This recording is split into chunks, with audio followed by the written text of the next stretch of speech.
एक सवाल है, क्या लालच का अंत हमेशा हमेशा ही तबाही होता है? चलिए, आज एक ऐसी ही पुरानी कहानी में उतरते हैं। एक ऐसी कहानी जो हमें लालच के अंजाम के बारे में एक बहुत, बहुत ही ज़बरदस्त सबक सिखाती है।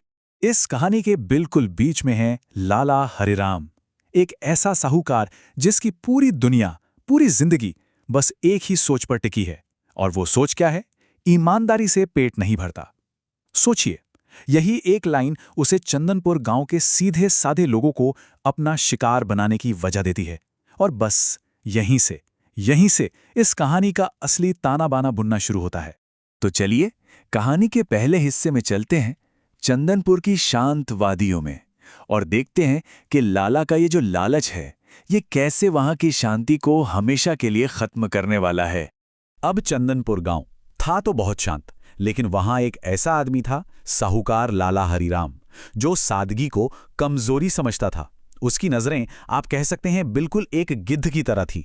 हमेशा मजबूर लोगों की तलाश में रहती थी, जैसे नंदू की मां, जो अपनी नातिन के लिए बस एक सोने की चेन का सपना देख रही थी, या फिर वो बेचारा किसान गोपाल, जो अपनी बीमार पत्नी के इलाज के लिए मारा मारा फिर रहा था। लाला के लिए इन लोगों की हर एक जरूरत उसके लालच का एक नया हथियार थी। और उसका तरीका, अरे तरीका जितना सीधा था उतना ही बेरहम भी। वो पहले तो मदद का हाथ बढ़ाता था, और फिर भरोसे का नाटक करके एक कोरे कागज पर अंगूठा लगवा लेता। क्या कहकर? कह रहे ये तो बस एक मामूली सी फॉर्मेलिटी है। लेकिन बाद में उसी कोरे कागज पर वो उनकी पूरी जिंदगी की कमाई, उनका घर, उनकी जमीन, सब कुछ अपने नाम लिखवा लेता था। और उसकी सोच देखिए, गरीब की कोई आह नहीं होती। बस ये एक लाइन लाला के पूरे कैरेक्टर को बयान कर देती है।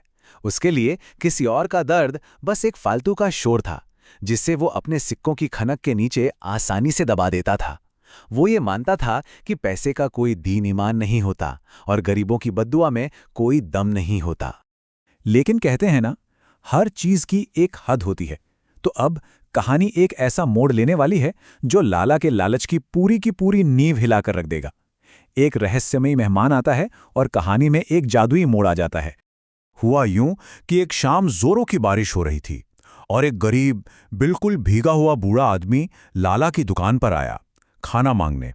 पहले तो लाला ने सोचा कि इसे डांटकर भगा दूं, लेकिन फिर जैसे ही उसकी नजर उस बूढ़े के हाथ में चमकते हुए सोने के सिक्के पर पड़ी, अरे वाह, लाला की तो आंखों की चमक और उसका बर्ताव दोनों ही एक पल में बदल गए। उसने फौरन उसे पेट भरकर खाना खिलाया, लेकिन उसकी नजरें एक पल के लिए भी उस सिक्के से नहीं हटीं।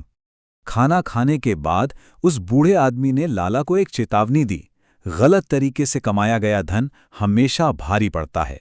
ये एक तरह से आने वाले कल की आहट थी।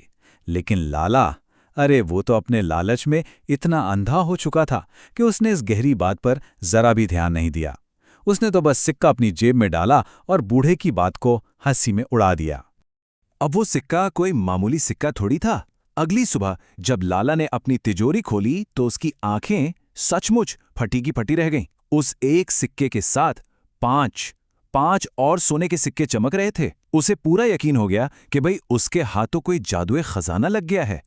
उसके दिमाग में बस एक ही बात घूम रही थी, ये सब उस सिक्के का कमाल है, मेरी मेहनत का नहीं। और बस इसी सोच ने उसके लालच की आग को और भड़का दिया। अब लाला को ना अपनी दुकान की चिंता थी, ना ही अपने लेन देन की। उसका बस एक ही मकसद था, उस बूढ़े को ढूंढो और उसके पास जितने भी जादुई सिक्के हैं सब छीन लो। बेहिसाब दौलत की चाहत उसे लगभग पागल बना चुकी थी। तो अब लाला अपनी जिंदगी का वो सौदा करने जा रहा था जहां से वापसी का कोई भी रास्ता नहीं था। ढूंढते ढूंढते लाला उस बूढ़े आदमी के पीछे गांव के बाहर एक भुताहा टूटे फूटे खंडहर तक पहुंच गया। ये वो जगह थी जहां जाने के नाम से भी लोगों की रूह कांप जाती थी। पूरा गांव मानता था कि वहां बुरी आत्माओं का डेरा है। लेकिन लाला के सिर पर तो लालच का भूत सवार था। उसका लालच उसके हर डर से कहीं ज्यादा बड़ा था। वो अकेला उस डरावने खंडहर की तरफ बढ़ता चला गया। खंडहर के अंदर वही बूढ़ा आदमी उसका इंतजार कर रहा था, लेकिन इस बार उसके अंदाज में कुछ अलग था। एक अजीब सी ताकत थी। उसने लाला के सामने एक सौदा रखा। सारे जादुई सिक्के तुम्हारे हो सकते हैं, लेकिन बदले में तुम्हें अपनी सबसे कीमती चीज देनी होगी। लाला ने एक पल भी नहीं सोचा, एक पल भी नहीं, और फौरन हाँ कर दी। जाते जाते उस बूढ़े ने एक और बात कही, एक आखिरी रहस्यमयी चेतावनी। सबसे कीमती चीज हमेशा दिखती नहीं है। जब वो चली जाती है तब इंसान के पास सिर्फ और सिर्फ पछतावा रह जाता है। लेकिन लाला, वो तो अपने घमंड में इतना चूर था कि उसने इस बात को भी हवा में उड़ा दिया। वो मन ही मन सोच रहा था, मेरे पास पैसा है, दुकान है, जमीन है, भला मैं ऐसा क्या खो दूंगा। और अब वक्त आ गया था उस सौदे की कीमत चुकाने का, जिसका नतीजा बहुत ही भयानक होने वाला था। अगली सुबह लाला ने जब अपनी तिजोरी खोली तो उसकी खुशी का कोई ठिकाना ही नहीं था। जहां पहले सिर्फ 5 सिक्के थे, वहां अब पूरे 50 सोने के सिक्के थे। वो तो खुशी से नाचने लगा। उसे लगा कि उसने अपनी जिंदगी की सबसे बड़ी बाजी जीत ली है। लेकिन ये खुशी बहुत ही थोड़ी देर की थी। जब वो घर पहुंचा तो उसका अपना बेटा उसे एक अजनबी की तरह देख रहा था। वो कह रहा था, आप कौन हैं? मेरे पिताजी तो हमें बहुत पहले छोड़कर जा चुके हैं। घर का एक एक सदस्य उसे पहचानने से साफ इनकार कर रहा था। लाला की दुनिया उसकी आंखों के सामने एक एक करके बिखर रही थी। वो भागा भागा अपनी दुकान पर पहुंचा, लेकिन वहां उसका सालों पुराना वफादार नौकर बिरजू, वो भी उसे नहीं पहचान पाया। उल्टा उसने लाला को पागल कहा और धक्के मारकर दुकान से बाहर निकाल दिया। सोचिए जरा लाला की हालत। वो पूरी तरह टूट चुका था। उसे कुछ समझ नहीं आ रहा था कि ये हो क्या रहा है। उसे ये महसूस होने लगा कि उसे उसकी अपनी ही जिंदगी से जैसे किसी ने मिटा दिया हो। उसके पास वो सोने के सिक्के तो थे, लेकिन अब उसका अपना कहने को कुछ भी नहीं बचा था। ना पहचान, ना परिवार, कुछ भी नहीं। और अब कहानी अपने आखिरी पड़ाव पर है, जहां उस सोने की असली कीमत सामने आएगी और लाला को मिलेगा अपनी जिंदगी का आखिरी और सबसे भयानक सबक। जैसे ही लाला उन सिक्कों को अपने हाथ में पकड़ता है, उसे उन सब लोगों की दर्द भरी चीखें सुनाई देने लगती हैं जिन्हें उसने कभी धोखा दिया था। और देखते ही देखते वो सोना उसके हाथों में काली राख में बदल जाता है। वो सोना असल में कभी खजाना था ही नहीं। वो तो उन लोगों का दर्द था, उनके आंसू थे, उनकी आहें थीं जिन्हें लाला ने अपनी पूरी जिंदगी लूटा था।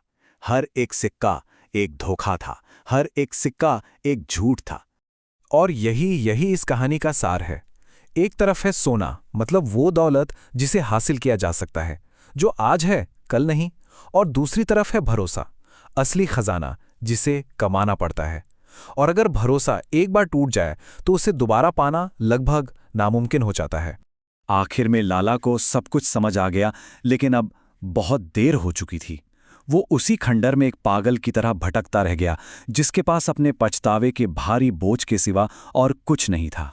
जिस दौलत के लिए उसने अपनी सबसे कीमती चीजें, अपना परिवार, अपनी पहचान, यहां तक कि अपनी इंसानियत, सब कुछ दांव पर लगा दिया था, वही दौलत अब उसके किसी काम की नहीं थी। उसका अंजाम उसके अपने ही कर्मों का नतीजा था। तो ये कहानी जाते जाते हम सबके लिए एक सवाल छोड़ जाती है। आखिर वो सबसे कीमती चीज है क्या, जिसे देखा नहीं जा सकता? क्या वो भरोसा है, इज्जत या अपना परिवार? लाला को इस सवाल का जवाब बहुत महंगा पड़ा। ये कहानी हमें बस यही याद दिलाती है कि असली खजाना वो नहीं जिसे तिजोरियों में बंद किया जाता है, बल्कि वो है जिसे हम अपने दिलों में सहेज कर रखते हैं।